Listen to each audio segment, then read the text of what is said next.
अस्सलामुअलैकुम my YouTube family, कैसे हैं आप सब लोग। उम्मीद करती हूँ सब लोग ठीक ठाक होंगे। Welcome back to Ifra Faheem vlogs. और आज के व्लॉग में सबसे पहले आप लोगों को रमज़ान की बहुत बहुत मुबारक हो। अल्लाह पाक इस रमज़ान के महीने में हम लोगों की तमाम दुआओं को अपनी बारगाह इलाही में कबूल व मंजूर फरमाए, आमीन सुम्मा आमीन। तो ये दिन है जी रमज़ान की चांद रात का। बिल्कुल अनएक्सपेक्टेड चांद रात थी, बिल्कुल समझ नहीं आ रहा था कि वाकई ये चांद रात हो गई है। और सुबह सुबह का टाइम था, बच्चों के स्कूल जाने के बाद जो है हम बारिश बहुत खूबसूरत हुई, क्योंकि रमज़ान की आमद पर जो है यहाँ पर पाकिस्तान में ख़ासकर कराची में जो है मौसम बहुत अच्छा हो गया है, बहुत अच्छी बारिशें हो रही हैं। तो सुबह में बारिश हुई तो मैंने वो भी शूट की। उसके बाद फिर पूरा दिन काम में और उस चीज़ में गुजर गया तो पता नहीं चला। लेकिन जब रात में चांद नहीं हुआ तो हम लोगों ने प्लान किया कि चलो बाहर थोड़ी देर आउटिंग पे हो ही आते हैं, क्योंकि फिर रोज़े शुरू हो जाएंगे तो जाने को नहीं मिलेगा। तो बच्चों के साथ हम लोग निकल गए। 9 बजे निकले तकरीबन, ऐलान वगैरह सुन के, मतलब खबरें सुन के कि चांद नज़र नहीं आ रहा है कहीं पे भी, कोई भी जो है वो इम्कान नहीं है। तो हमने कहा ठीक है कि आज भी रात है हम लोगों के पास और कल छुट्टी भी है, तो चलो ठीक है हम लोग बाहर निकल जाते हैं बच्चों के साथ आउटिंग पे। तो हम लोग सीधा KFC चले गए।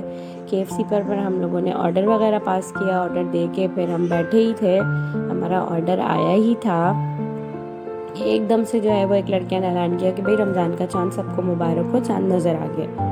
और टाइम हो रहा था तकरीबन 10 से सवा 10 बजे का।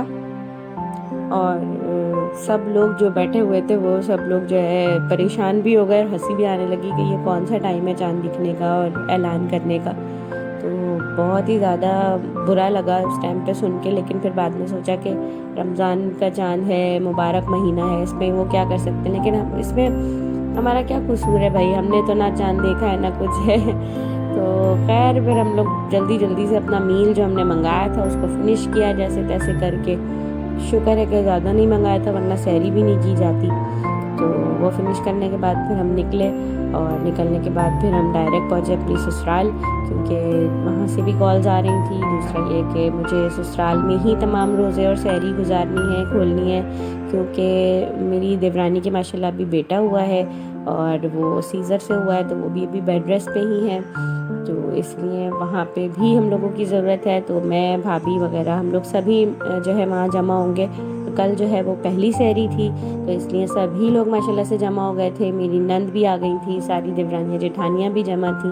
तो माशाल्लाह से जो है वो बहुत रौनक थी पहली सहरी में। तो खैर यहाँ पे जो है हम पहुँचने के बाद थोड़ी देर बातें बातें की। उसके बाद फिर सहरी की तैयारी शुरू कर दी। जो जो काम हम पहले करके रख सकते थे हम लोगों ने वो किया, क्योंकि माशाल्लाह ज़्यादा लोगों के लिए सहरी बनाने में टाइम बहुत ज़्यादा लगता है। एक दो बंदों में तो आधे घंटे में सहरी बन जाती है। तो मैंने यहाँ पे सबसे पहले सहरी में लस्सी बना के रख दी, क्योंकि हम लोग जो है वो डेली बेसिस पे लस्सी का इस्तेमाल करते हैं जो है सहरी के अंदर। तो पहले मैंने यहाँ पे लस्सी बनाने के लिए रख दी ताकि ठंडी हो जाए लस्सी फ्रिज में रख के ना। तो लस्सी बनने के बाद साथ साथ ही भाभी जो है वो यहाँ पे आलू की कतलियों की तैयारी कर रही थी, क्योंकि हमारे यहाँ जो है वो चांद रात पे सालन जो है बनता है, आलू गोश्त या कोफ्ते आलू वगैरह इस तरह का सालन बना लेते हैं। लेकिन ये बिल्कुल अनएक्सपेक्टेड चांद था, कोई इम्कान नहीं था चांद होने का। तो इसलिए हमारी सास ने जो है वो नॉर्मल तरीके से जो डेली रूटीन में जो चावल रोटी और वो बनते हैं, दाल चावल वगैरह बनते हैं, वो चीज़ उन्होंने अपने खाने में बनाई हुई थी। तो खैर फिर वो जाहिर है दाल चावल तो कोई खाता नहीं सहरी में, सबको शोरबे वाला सालन ही चाहिए होता है। तो उस वक्त तो गोश्त भी नहीं बन सकता था, क्योंकि बेसिकली गैस ही नहीं आ रही थी, गैस अपने टाइम पे चली गई थी। तो गैस आने के इंतज़ार में हमने कहा थोड़ी बहुत तो आ जाएगी, एक चूल्हे पर तो ये चढ़ा ही देंगे।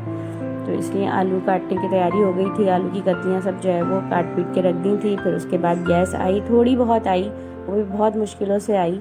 तो वो करने के बाद फिर जो है ये चढ़ा दिया मैंने यहाँ पर हल्की आंच पे ही। गैस जितनी भी आ रही थी उसमें मैंने आलू की कतलियाँ चढ़ा दी। ये हल्की हल्की पकती रहीं। लेकिन फिर टाइम तकरीबन 3 से 3:30 बजे का टाइम हो गया, और हम लोगों को 3 बजे जो है वो खड़े होना होता है पकाने के लिए, क्योंकि माशाल्लाह ज़्यादा चीज़ें बनती हैं, ज़्यादा लोग होते हैं, तो टाइम बहुत ज़्यादा लग जाता है।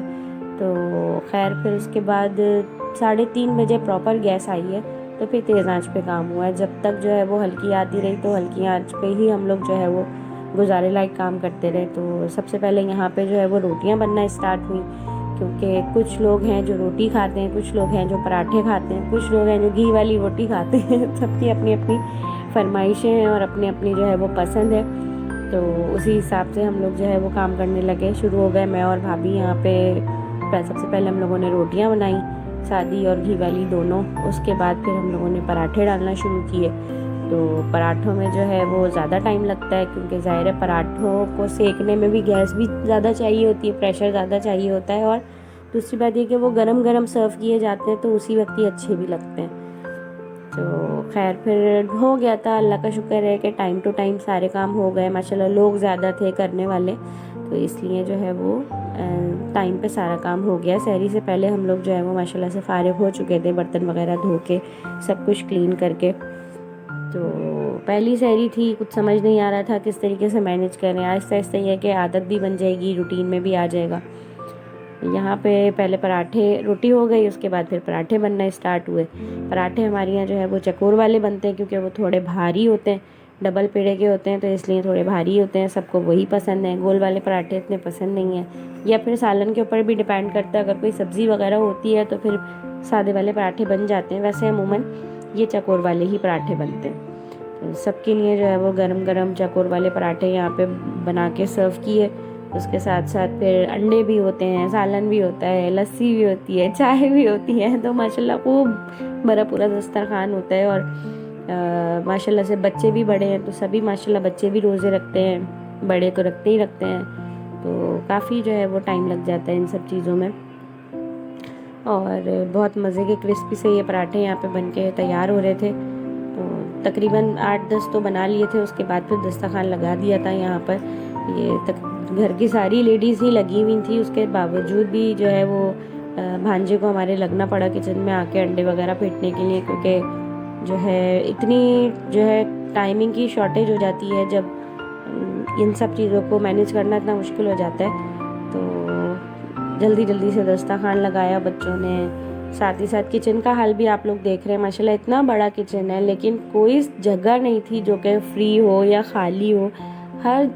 हर कोने में बर्तन, हर कोने में कुछ ना कुछ रखा हुआ था। तो यहाँ पे जो है वो सालन में 3 सालन थे, रात वाली दाल भी थी और आलू की कतलियाँ भी बनाई थी। और साथ में जो मेरी नंद है, वो बाजी मेरी, वो जो है आलू कोफ्तों का सालन लेकर आई थी। तो 3 सालन थे माशाल्लाह से। और साथ में यहाँ पे अंडे बन रहे थे। ये भांजा है मेरा, ये अंडे जो है फेंटने के लिए खड़ा हो गया था कि चलो मैं भी जो है वो हेल्प करवा लेता हूँ थोड़ी बहुत, तो वो भी आ गया था।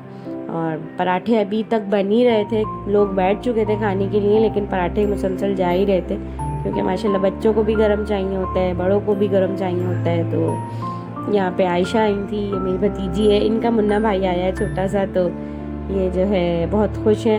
और इन्होंने ये मुझसे पूछने आई, चाची मेरे लिए भी पराठा बना दें, कितना टाइम रह गया है सहरी में। तो खैर बच्चे यहाँ पे एंजॉय कर रहे थे। और यहाँ पे सब आदमी लोग हजरात जो है बैठ चुके थे, सारे मर्द हजरात को पहले बिठा दिया था। और उसके बाद फिर लेडीज़ डिपार्टमेंट बाद में बैठा था, क्योंकि ज़ाहिर है गरम गरम सर्व करने के लिए तो आदमियों को पहले जो है वो बिठा देना चाहिए, ताकि आदमी लोग आराम से सुकून से सहरी कर लें। तो यहाँ पे सहरी स्टार्ट हो चुकी थी। सहरी के बाद हम लोगों ने यहाँ पे सहरी, ये टाइम जो था हम लोगों ने भी सहरी कर ली थी। लस्सी बिल्कुल एंड में पीते हैं, तो यहाँ पे भाभी सबको लस्सी सर्व कर रही थी। हम लोगों ने भी सहरी कर ली थी, तमाम लेडीज़ ने और जेंट्स ने भी कर ली थी। बस यहाँ पे लस्सी का टाइम था। यहाँ पे लस्सी जो है वो पीने के बाद फिर उसके बाद फिर ब्रश वगैरह करके बस नियत करने का टाइम था। उसके बाद फिर थोड़ी बहुत बातें, फिर सोने का टाइम। तो लस्सी वगैरह पीने के बाद यहाँ पे टाइम हो गया था सहरी ख़त्म होने का। तो पहली सहरी अल्हम्दुलिल्लाह हम लोगों ने कर ली थी और बहुत अच्छी की थी और बहुत मज़े के साथ की थी, बहुत मज़ा आया था।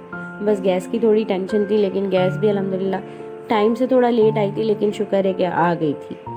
तो यहाँ पे रोज़ा वगैरह रख लिया था सबने, किचन भी क्लीन हो गया था। फिर सब माशाल्लाह से नमाज के लिए जो है वो खड़े हो गए थे। हमारे घर से यहाँ से मस्जिद दूर है, काफ़ी दूर है, तो इसलिए तमाम मर्द हजरात भी जो है वो घर में ही नमाज़ पढ़ लेते हैं और लेडीज़ भी जो है वो पढ़ती ही घर में है। वो तो सब ने 1 बाय 1 जिस तरीके से जहाँ जिसको जगह मिली घर में उसने जो है वो नमाज़ पढ़ ली। तो ये था मेरा व्लॉग। अभी इंशाल्लाह जल्द ही इफ्तार का व्लॉग भी आप लोगों के साथ शेयर करूँगी। चलिए जी, अपना बहुत सारा ख्याल रखिएगा, दुआ में याद रखिएगा। मिलती हूँ नेक्स्ट व्लॉग में, तब तक के लिए अल्लाह हाफिज़।